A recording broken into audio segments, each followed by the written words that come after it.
اپنی اولاد کے لیے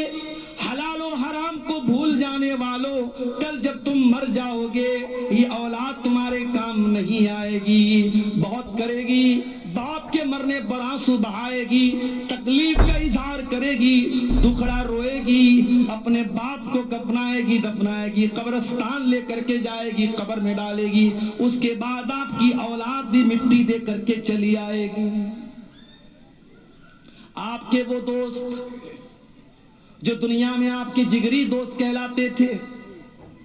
آپ کے لیے جان دینے کی بات کرتے تھے، قرآن کہتا ہے یبصرونہم یود المجرم لو یفتدی من عذاب یومئذ ببنیہ۔ قیامت کے دن کوئی دوست اپنے دوست کے کام نہیں آئے گا،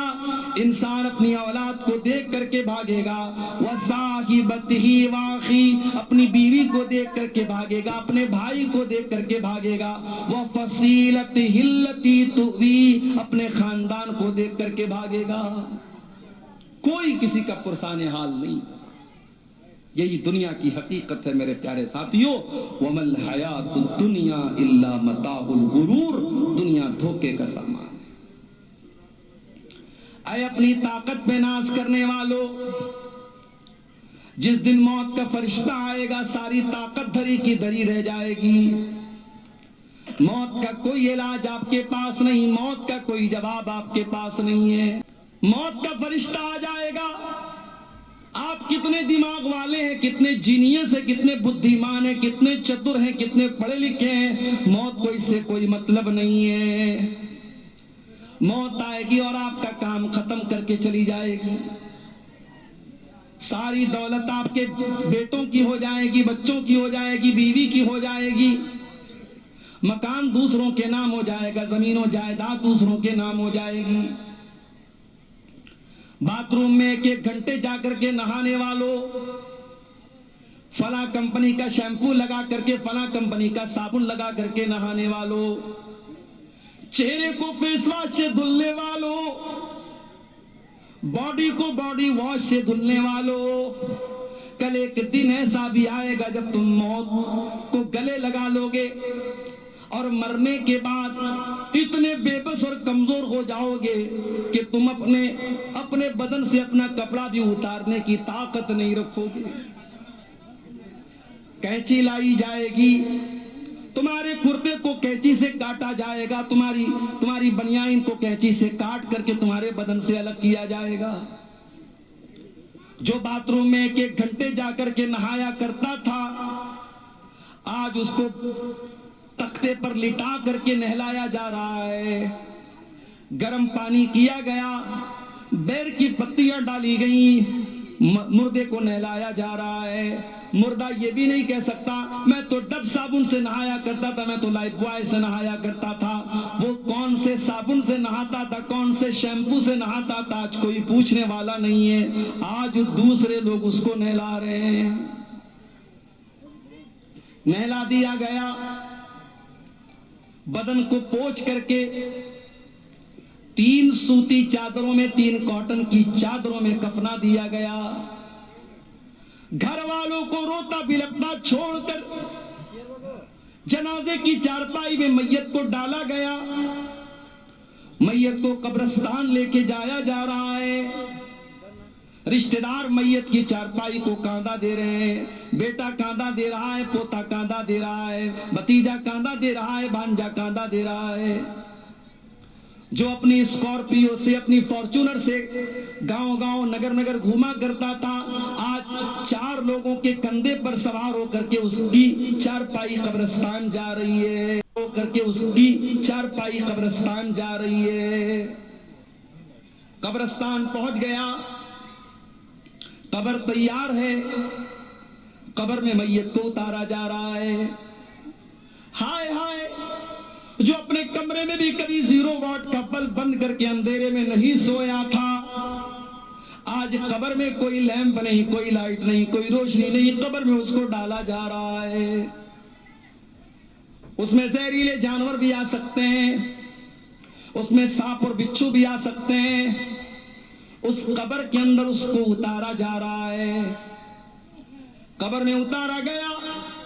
بیٹے کی آنکھوں میں آنسو ہے، بیٹا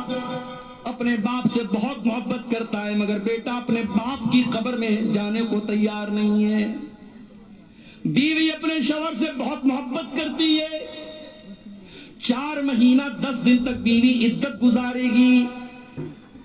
شوہر کا جنازہ جا رہا ہے، بیوی بہت رو رہی ہے مگر بیوی یہ نہیں کہہ سکتی او لوگوں میرے شوہر کے ساتھ مجھے بھی قبر میں لے کے چلے جاؤ، نہیں،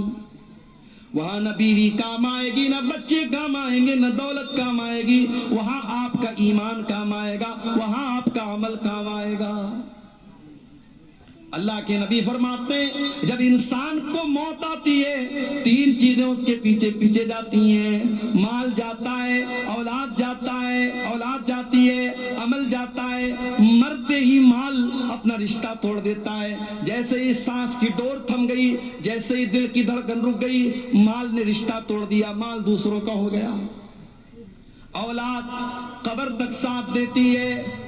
لیکن قبر میں مٹی ڈالنے کے بعد اولاد بھی چلی جاتی ہے۔ اب قبر میں جب منکر نکیر آئیں گے اور آپ سے سوال کریں گے من ربو کا، تیرا رب کون ہے، من نبیوں کا، تیرے نبی کون ہے، ماں دینوں کا، تیرا دین کیا ہے، میرے پیارے بھائیوں اس قبر کی تاریکی میں ان 3 سوالوں کا جواب آپ کو خود ہی دینا پڑے گا،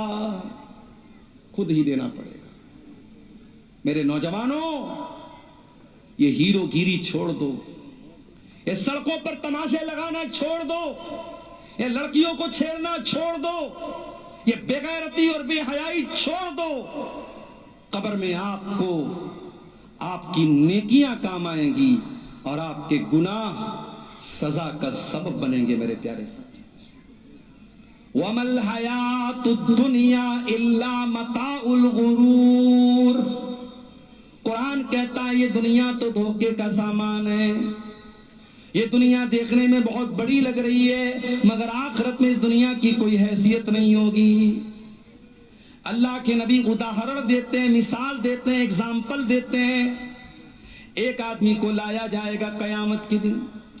یوتا بِأَنَامِ أَهْلِ الدُّنْيَا، وہ دنیا میں بہت عیش و آرام سے رہنے والا ہوگا، پورے پانی کول میں اس سے بڑا کسی کا مکان نہیں ہوگا، اس سے زیادہ کسی کے گھر میں دولت نہیں ہوگی، اس کے گھر میں 4 ویلر کی کمی نہیں، اس کی اولاد بھی بہت خوبصورت، اس کے لڑکے لڑکیاں بھی بہت خوبصورت، اس کا مکان بھی بہت شاندار، نہ دولت کی کمی، نہ طاقت کی کمی، نہ حسن و جمال کی کمی، بہت عیش و آرام سے رہتا تھا لیکن اللہ کی عدالت میں وہ جہنم میں جانے والا تھا۔ اللہ کے نبی فرماتے ہیں اس انسان کو لایا جائے گا فَيُسْبَغُ سَبْغَةً فِي النَّارِ، اور ایک پل کے لیے جہنم میں ڈالا جائے گا۔ میں تو بنارس کا رہنے والا، ہمارے یہاں کپڑے کا کام ہوتا ہے، یہ جو ہم کپڑا پہنتے ہیں نا اس میں جو ایک ایک دھاگا ہوتا ہے، اس کا پورا پروسیس میں نے اپنی آنکھوں سے، یہ ہمارے گھر کا کاروبار ہے، ہمارے باپ دادا یہ کام کرتے چلے آئے۔ یہ جو کپڑے کا دھاگا ہوتا ہے نا اس کو ڈائی کرتے ہیں، کلر کرتے ہیں، تو پانی کو پہلے کھولاتے ہیں اور پانی جب بالکل کھولنے لگتا ہے اس میں کلر ڈالتے ہیں اور اس میں بہت سارا کیمیکل بھی ڈالتے ہیں، اور اس کے بعد دھاگے کو جب ڈالتے ہیں، اچھا دھاگے کو کلر کرنے کی بھی بڑی سٹائل ہوتی ہے، ایک ہی دوپٹے میں 3 4 کلر کیسے آ جاتا ہے، وہ بھی کلر کرنے کی، ڈائی کرنے کی ایک ترکیب ہوتی ہے۔ تو جو کلر کرتے ہیں کپڑے کو یا دھاگے کو، کبھی آپ نے دیکھا ہوگا دکان وغیرہ پر کہ وہ برتن میں پانی گرم کرتے ہیں اور کپڑے کو ڈال کر کے فوراً نکال لیتے ہیں۔ فوراً کیوں نکال لیتے؟ تاکہ کلر زیادہ نہ ہو جائے، زیادہ گہرا نہ ہو جائے، جتنا کلر ہمیں چاہیے اتنا ہی کلر ہم کو ملنا چاہیے۔ اللہ کے نبی کے الفاظ پر غور کرو، ایک آدمی دنیا میں بہت عیش و آرام سے رہتا تھا، نہ پیسے کی کمی، نہ کھانے پینے کی کمی، نہ دولت کی کمی، نہ مکان کی کمی، نہ سواری کی کمی۔ اس انسان کو ایک پل کے لیے اللہ تعالی جہنم میں ڈالے گا۔ جس طریقے سے کپڑے کی رنگائی کرنے والا کپڑے کو برتن میں ڈال کر کے نکال لیتا ہے، دھاگے کو ڈال کر کے نکال لیتا ہے، اللہ تعالیٰ جہنم میں ڈال کر کے ایک پل کے لیے نکالے گا۔ اللہ پوچھے گا اے میرے بندے حل رأیت خیرا قط حل مر بک نعیم قط، اے میرے بندے کیا کبھی تو نے کوئی بھلائی دیکھی، کیا کبھی تو نے کوئی نعمت دیکھی، کیا کبھی تو نے کوئی سکھ دیکھا، کیا کبھی تو نے کوئی خوشی دیکھی، کیا کبھی تو نے کوئی عیش و آرام دیکھا؟ ساری زندگی عیش و آرام میں گزارنے والا وہ انسان کہے گا ما رأیت خیرا قط، اے اللہ میں نے کبھی کوئی بھلائی نہیں دیکھی، میں نے کبھی کوئی سکھ نہیں دیکھا، میں نے کبھی کوئی عیش و آرام نہیں دیکھا۔ ایک پل کے لیے، صرف ایک، میں منٹ بھی نہیں کہہ سکتا، میں سیکنڈ بھی نہیں کہہ سکتا، ایک سیکنڈ کا بھی کتنا حصہ تھا میں نہیں جانتا، ایک پل کے لیے جہنم میں ڈالنے کے بعد انسان دنیا کا سارا سکھ چین بھول جائے گا میرے پیارے ساتھی، انسان دنیا کا سارا سکھ چین بھول جائے گا میرے پیارے ساتھی۔ وَمَا الْحَيَاةُ الدُّنْيَا إِلَّا مَتَاعُ الْغُرُورِ، غور کرو میرے پیارے ساتھیو، آخرت کے مقابلے میں دنیا کی کیا اوقات ہے۔ اسی لیے اللہ کے نبی ایک دن صحابہ کے ساتھ جا رہے تھے، راستے میں ایک مری ہوئی بکری کا بچہ پڑا ہوا تھا۔ آپ نے صحابہ سے کہا، چھوٹے چھوٹے کان والا بکری کا بچہ تھا، مرا ہوا بچہ تھا، آپ نے فرمایا کہ کون اس بکری کے مرے ہوئے بچے کو 1 درہم میں خریدے گا؟ صحابہ نے کہا اللہ کے نبی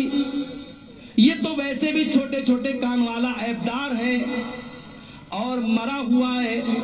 1 درہم کی آپ بات کرتے ہیں، اگر اس کو کوئی فری میں دے گا تو بھی ہم خریدنے کو تیار نہیں ہیں۔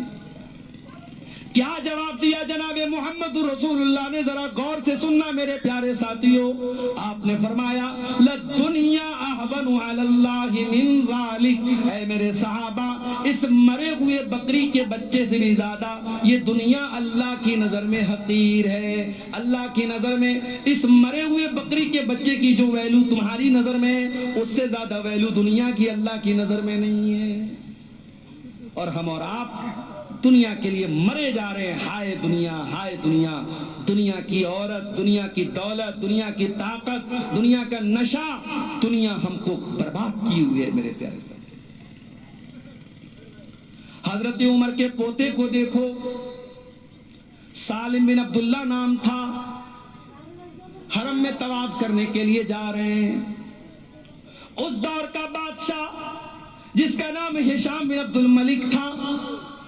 اس نے دیکھا بہت بھیڑ لگی ہے، لوگ مصافحہ کر رہے ہیں، لوگ ملنے آ رہے ہیں، پوچھا کون ہے؟ کہا حضرت عمر کے پوتے ہیں سالم بن عبداللہ۔ ہشام بن عبد الملک بھی قریب آیا، اس نے مصافحہ کیا، سلام کیا، کہا اے سالم بن عبداللہ، اے حضرت عمر کے پوتے، میں امیر المومنین ہوں، میں ہشام بن عبد الملک ہوں، اے سالم اگر کوئی چیز کی ضرورت ہو تو مجھ سے مانگ لینا۔ سالم نے کہا اے امیر المومنین، خانہ کعبہ کے پاس کھڑا ہوں، اللہ کے گھر کے پاس کھڑا ہوں، اے سالم مجھے شرم آتی ہے کہ اللہ کے گھر میں کھڑا ہو کر کے میں اللہ کے سوا کسی اور سے کچھ مانگوں، میں یہاں آپ سے کچھ نہیں مانگ سکتا۔ سالم نے طواف کیا، ہشام نے بھی طواف کیا۔ طواف کمپلیٹ کرنے کے بعد جب سالم بن عبداللہ حرم کے باہر نکلے، ہشام بن عبد الملک نے ان کا ہاتھ پکڑا، کہا اے سالم اب تو آپ حرم کے باہر آ چکے، آپ تو مسجد حرام کے باہر آ چکے ہیں، سلنی حاجتن، اب کوئی سوال کرنا ہو تو مجھ سے کر لو، کوئی چیز مانگنا ہو تو مجھ سے مانگ لو۔ کہا اے امیر المومنین کیا مانگوں آپ سے؟ دنیا کی کوئی چیز مانگوں یا آخرت کی کوئی چیز مانگوں؟ کہا اے سالم آخرت کی کوئی چیز دینے کے قابل تو میں نہیں ہوں، ہاں دنیا کی کوئی چیز اگر چاہیے تو میں دینے کو تیار ہوں۔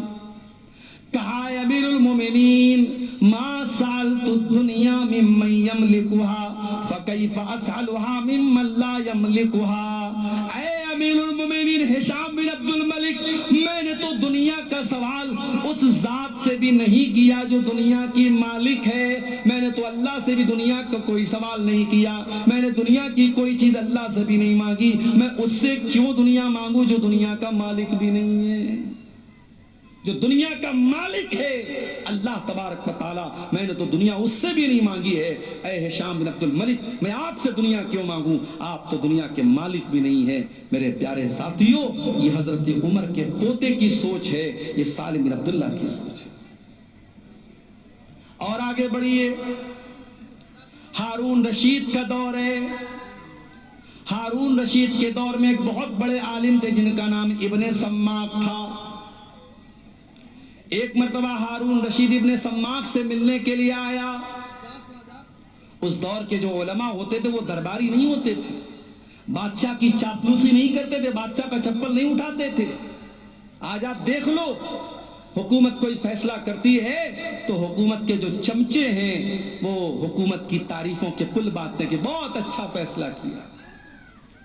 فیصلہ غلط ہو صحیح ہو اس سے مطلب نہیں ہے، انہیں حکومت کے ہر فیصلے کی تعریف کرنا ہے۔ آج بھی ایسے درباری ملا اور ایسے درباری علماء آپ کو مل جائیں گے میرے پیارے ساتھ۔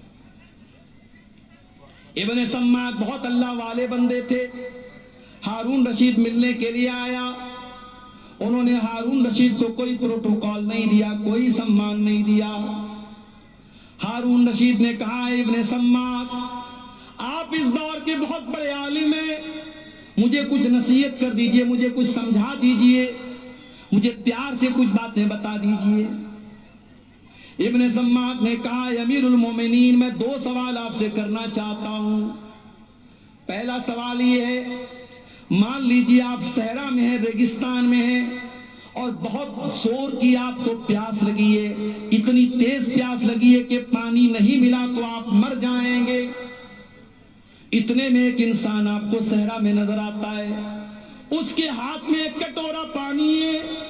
وہ کٹورا لے کر کے آپ کے پاس آتا ہے اور کہتا، اے ہارون رشید میں ایک کٹورا پانی آپ کو دینے کو تیار ہوں، شرط یہ ہے کہ آپ اپنی آدھی حکومت مجھ کو دے دیجئے۔ اے امیر المومنین اپنے دل پہ ہاتھ رکھ کے بتائیے کہ آپ اپنی جان بچائیں گے یا آدھی حکومت دے کر کے اپنی جان بچائیں گے یا حکومت کو بچا لیں گے؟